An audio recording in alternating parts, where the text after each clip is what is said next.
Okay, this is Debbie Davis. It is June 19th.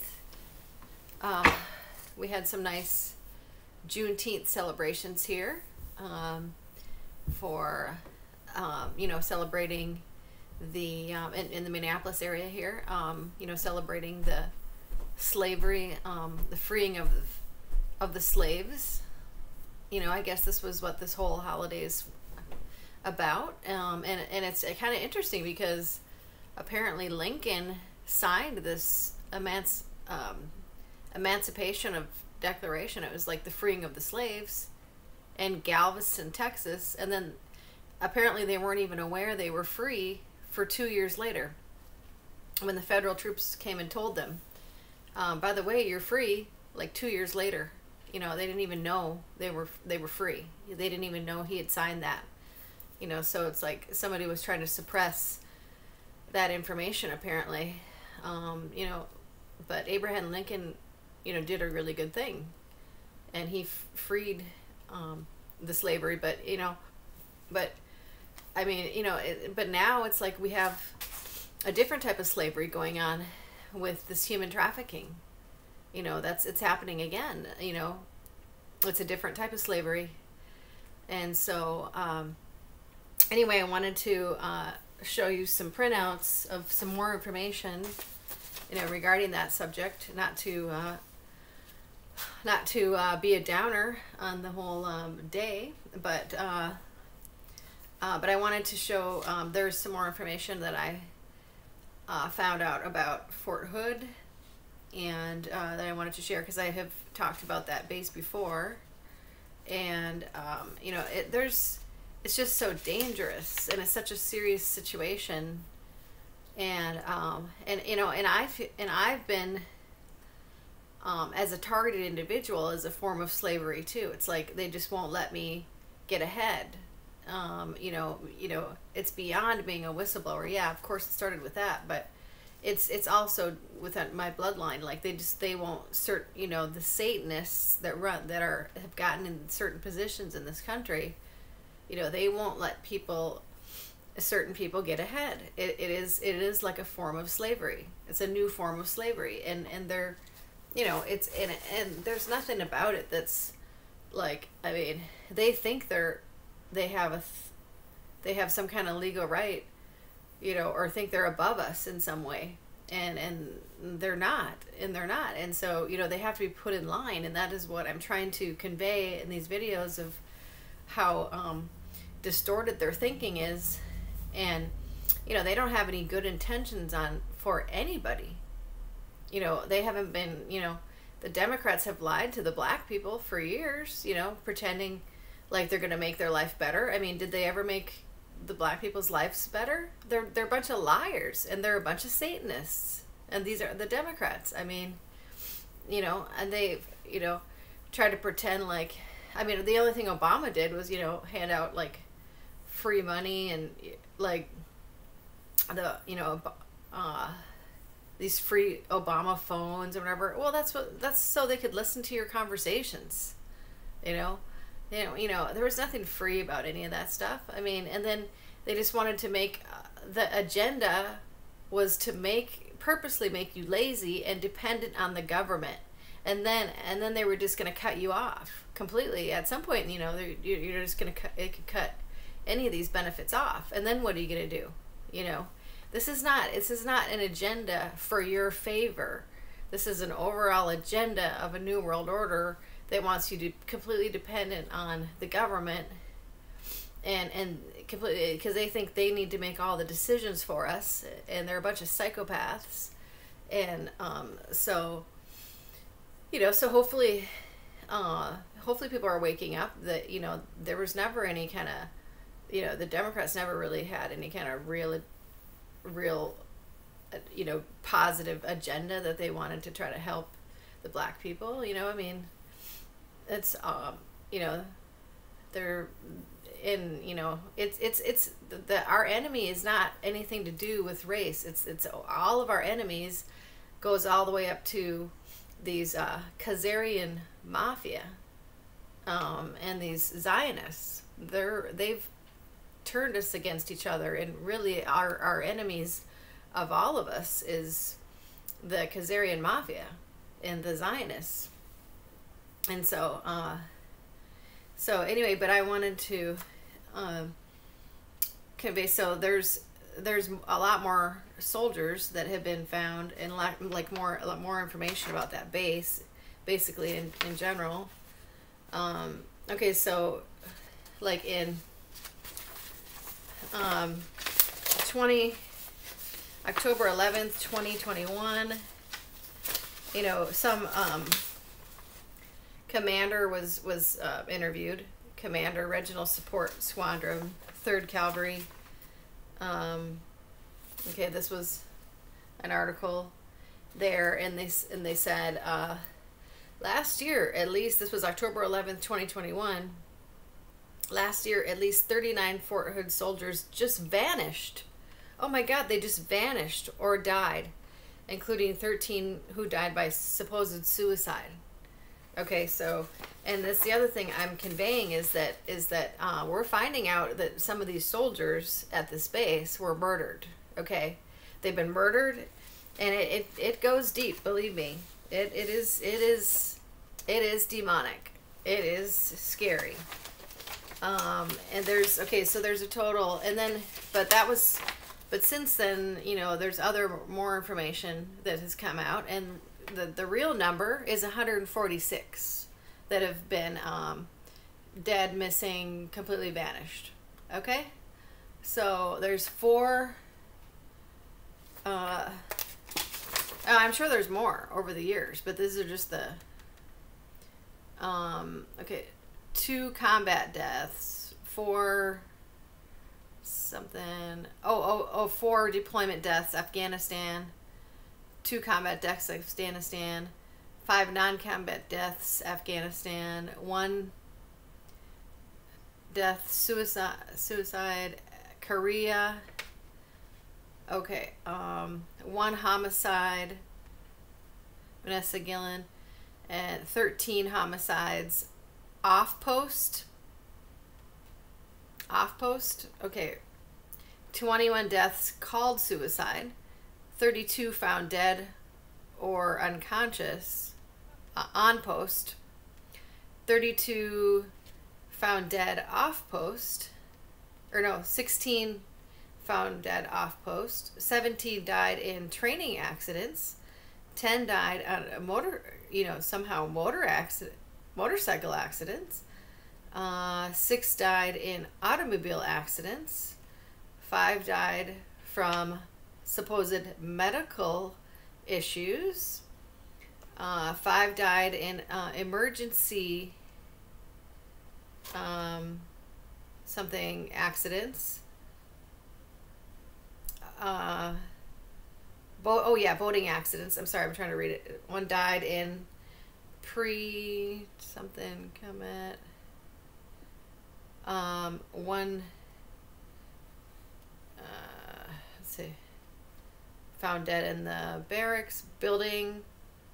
Okay, yeah. So anyway, that's kind of gives you an idea. Okay, so, and so this is pretty alarming. I've talked about this, and I've made phone calls to the MPs. You know, after I heard that Vanessa Gillian story, you know, her family made a big deal out of it, and they're like, "You can't find my sister."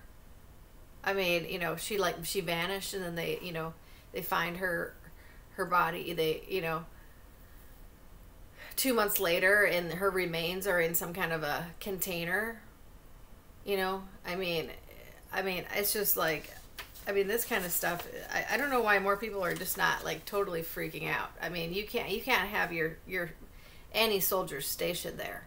I mean, that place just needs to be shut down. It is so dangerous. It is so dangerous. I mean, I would be if I was a mother that had a son, you know, a soldier there, I would just be totally freaking out. I'd be like, get my soldier the hell out of there now, because they clearly do not know what they're doing there, and MPs are involved and they're aware of this. And then I've tried calling the local police departments, the Killeen police.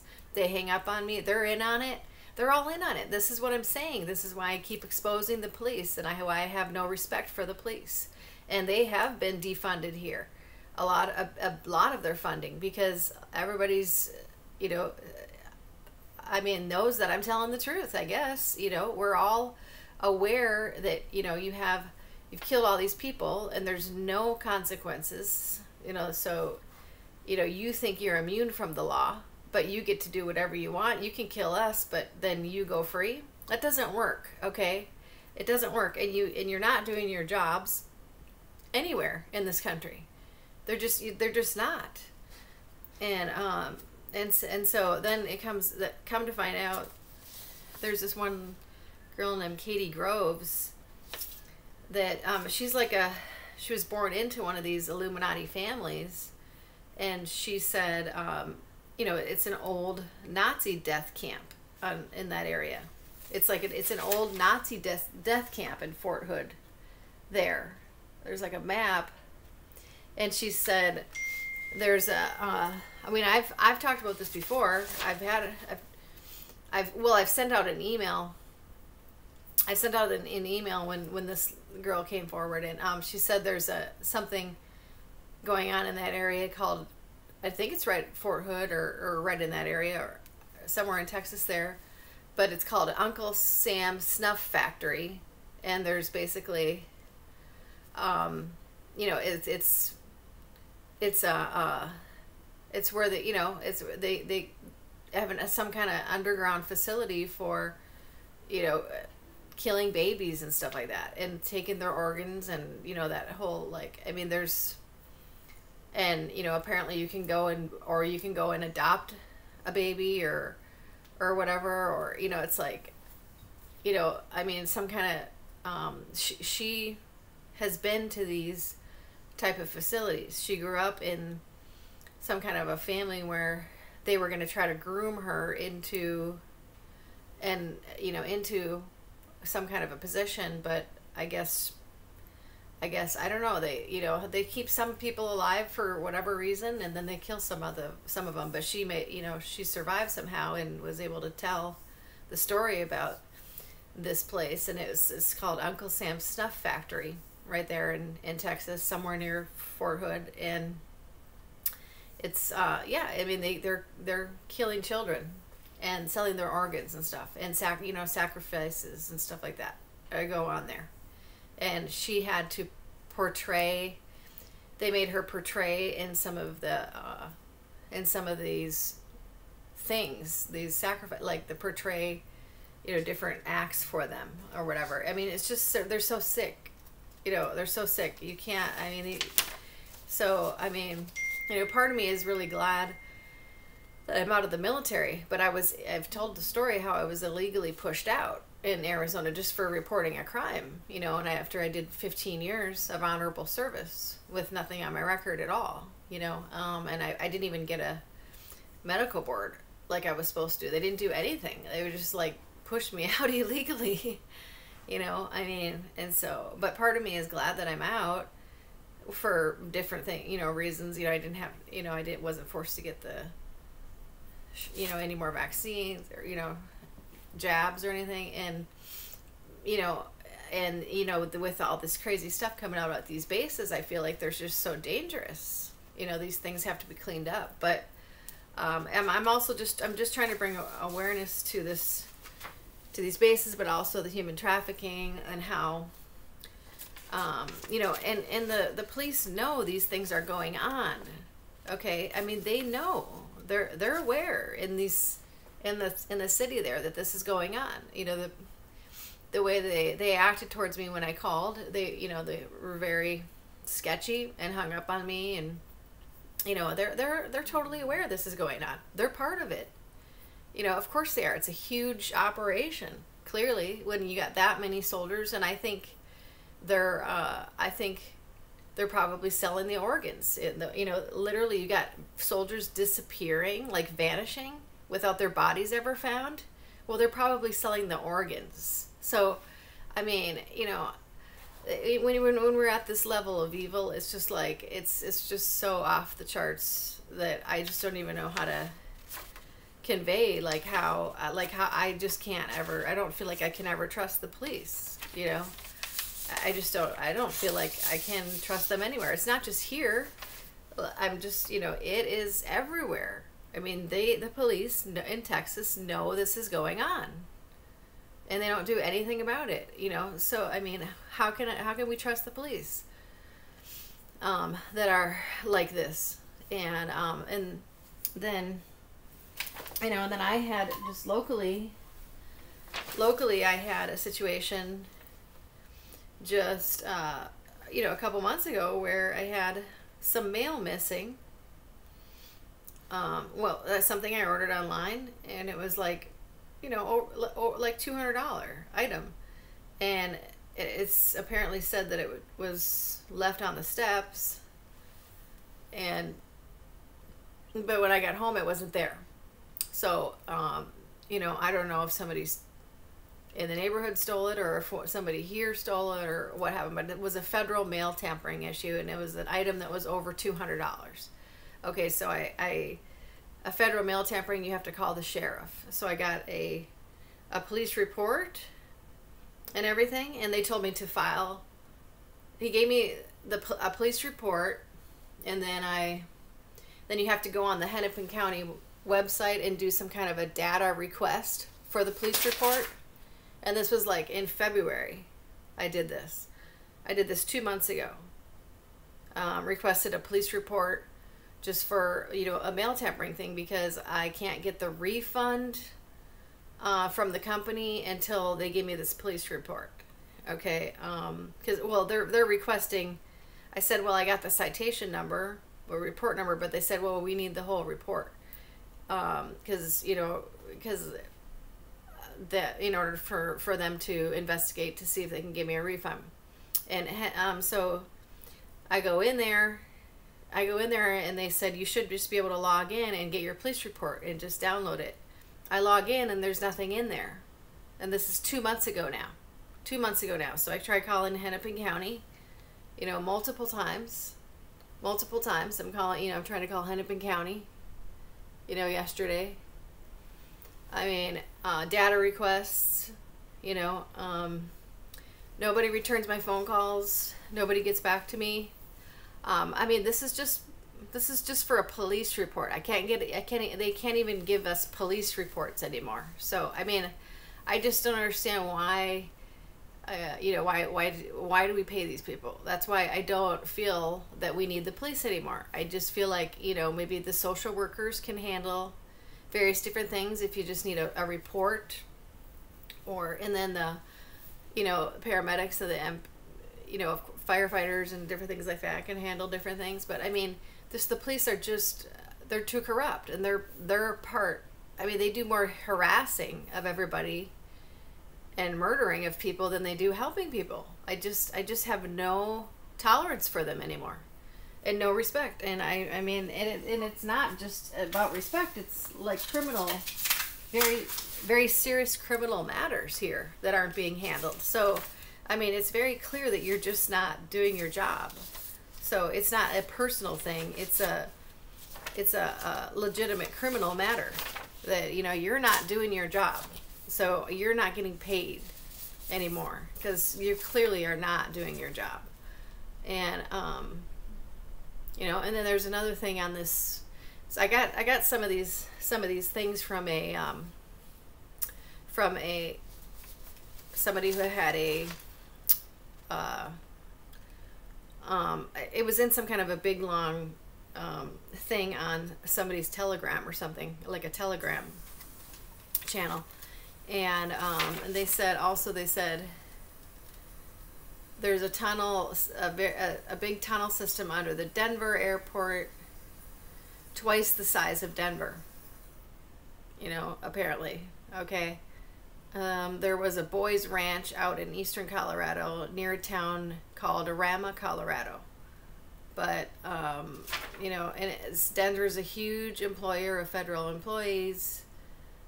They also have company called Lockheed and Raytheon, and those are part of the deep state, pretty much, you know. Yeah, they are part of the deep state, Lockheed and Raytheon. So, Denver, that's a scary area too. But and here's a picture of a picture that came up of all the underground tunnel systems in our air in our country. Okay, and the police are aware of these things. Do they do anything about it? Apparently not. There was this list, under Trump here, that had all these indictments, each state, 172,000 sealed case indictments of all the people that were supposed to get arrested for human trafficking. And I don't know. I don't know if it's, apparently there are some things going on, but this was the list per state, that years ago, and that was mostly the people involved in the human trafficking and satanic. Well, basically, the human trafficking, the fraud, the money launderings, whatever. I mean, basically all kinds of criminal ties to the cabal, basically. And that was, those were the indictments, because I mean they were, people involved in the agenda that was trying to take down our country, basically. And those were the original, sealed indictments, and I think it was growing each year. I mean, we just have such massive corruption here, and so anyway, I just, once again, I just have to reiterate about, these issues I've been having with the police, and why I have such, disrespect, and why I feel like they don't need to be funded, because these are serious situations that aren't being handled, and that would be, the matter of the police, and if they're not doing it, they're a part of it. Okay, so clearly you're not just like, you're not even trying to do your job. You're actually involved in a lot of this. A lot of the police are Masons, and a lot of them are, not only are they not doing their job, they're involved in the trafficking, and they're aware of it and involved in it. Okay, so you just can't. We just can't fund these people anymore. You can't fund, and they, of course, they hate me. They hate me here. I get followed. I get bad looks. I'm fully aware they hate me, but you know what? You've pulled me over like so many times. You deserve everything. You've illegally pulled me over 50 times. So if you expect that I'm just gonna like not ever say anything bad about that, you're just purely just harassing me, trying to harass me to death. And there still are. They're still driving by and trying to, and I mean, there's still some of them left, but a lot of them have been defunded. But I mean, it's just pure arrogance. It's pure, like, we're going to show her, it's not, they don't even feel embarrassed. Like, I mean, and so anyway, that's just what I have to say today. So, but there are positive things in the works. Benjamin Fulford is somebody that you can get information from on Before It's News, and it has more information about different things that are going on. Okay, God bless.